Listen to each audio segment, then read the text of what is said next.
All right, hey guys, welcome to Chips and Flicks, guys. Welcome here. We're going to be doing the non-spoiler version of Wonder Woman review. Woo! We are going to have a spoiler episode that's going to be coming out in the next week or so. Next week. So be on the lookout for that. But if you guys haven't seen the movie, stay here because we're not going to talk about what's in the movie. We're going to talk about the movie. Okay? No spoilers at all. No spoilers. So you're safe. But a little tease. And if you have seen the movie, listen to what we got to hear, you know? Exactly. We'd love to hear what you guys want to hear as well. Okay, so...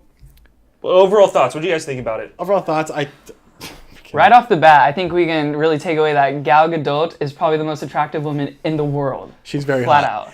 She is really hot. Besides her looking the part of Wonder Woman, I think because I was really nervous of her going into this part because I feel like in her roles in the past, you know, with the Fast and Furious series, she didn't really prove herself in a lot of films. And I think she really proved herself in this. A lot of emotion I felt in the times when she had to prove it. And overall, I think she had a great chemistry with Chris Pine.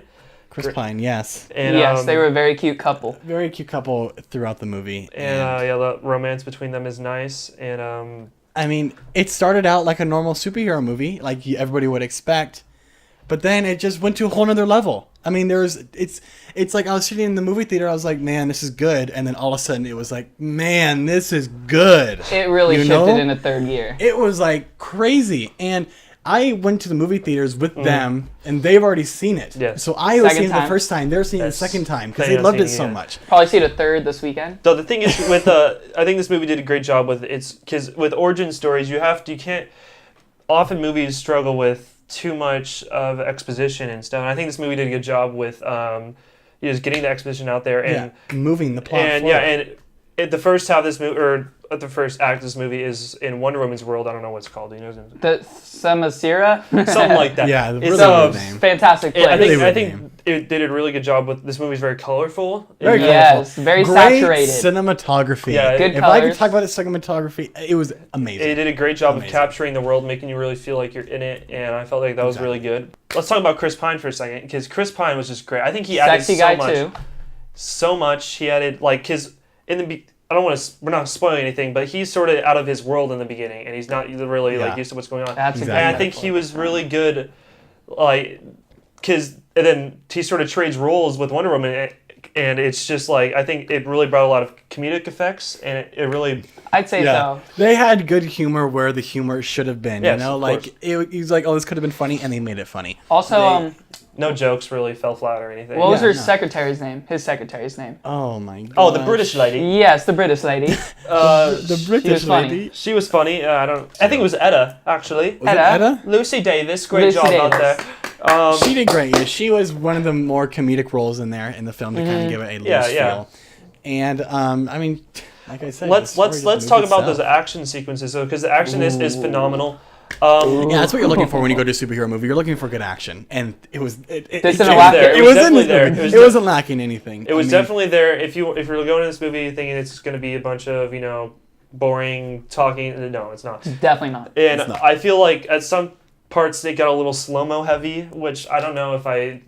You see, I think I like that more. I mean, at first it was cool, but once you get going, it's just... It gave more time to, really take in all the details, though. Look around at what's actually happening, because the cinematography was beautiful itself. It was beautiful. I think it did a good job of setting up a World War I setting, because, that's usually not a war that you want to place a movie in. Which was cool that they were able to do that. Yeah, I think putting Wonder Woman in is beautiful. I want to talk about the ending of the film, because, without any spoilers, of course. Yeah, without any spoilers of the film. I just want to talk about, how did you guys feel coming out of the movie theater after you watched it? I mean, did it affect you guys? And I think the overall moral of the story, the message it left with you was really positive, and I liked the way it just really, the film came full circle with itself. It really did. And, because, not to spoil anything, of course, because it's a non-spoiler episode, but at the beginning, it all came back in a circle because they introduced something in the beginning and then they finish it at the end. Yeah. That's what I like. Is if you guys can remember, if you guys saw Breaking Bad, it was a TV show, but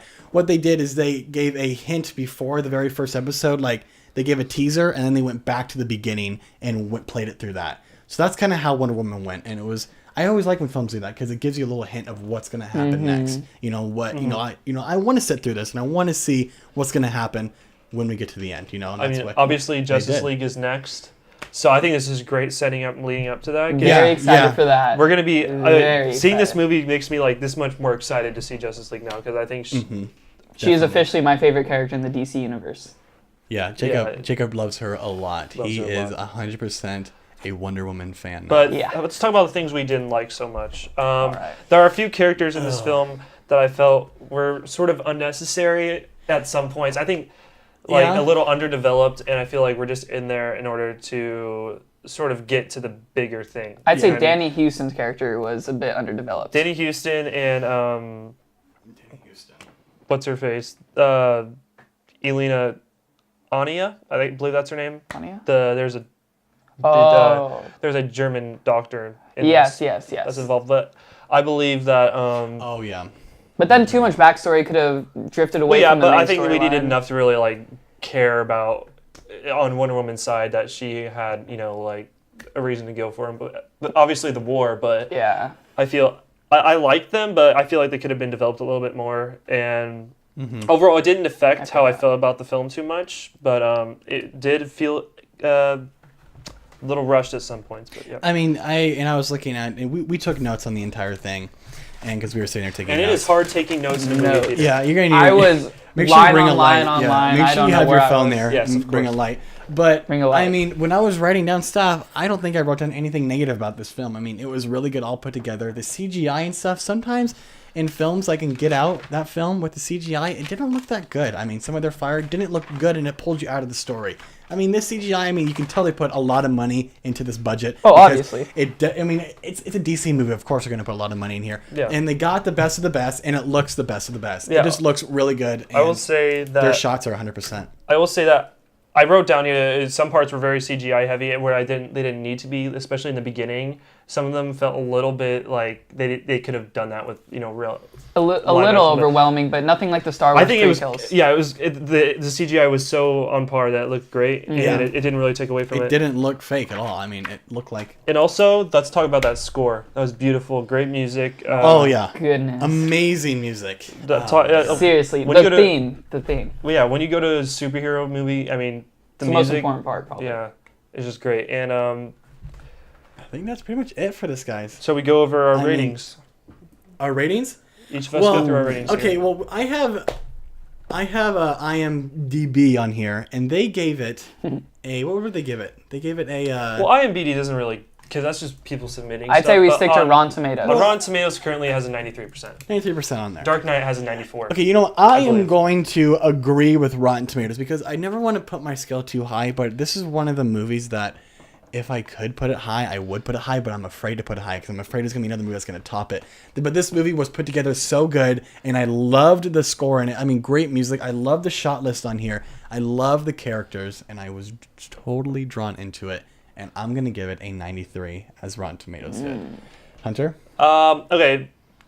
Like you said, this film did a great job of really saving the DC universe right now. I mean, the past two films were debatably, uneasy with the community, but I feel like this one did a great job of getting it back on track, and I feel all the performances were great. Overall, great score, great acting lineup. I'm going to go with a 89%. 89. Because I feel some parts could have been with the characters, but overall, I think it's solid score. I mean, and now we're gonna get Jacob was gonna be like a 98 or something. Yeah, I'm very surprised you dropped below 90. Like, I've always been a Marvel fan and never really been a fan of DC at all, but this really changed the tide for me. And Gal Gadot's probably the most sexy woman in the world too, so that adds a little bit. There it is. But overall, storyline was good. Not too many flaws, and I'd probably give this a Billy's right, 98. I said 93, by the way. I said 93. Okay, so a 93, an 89, and a 98.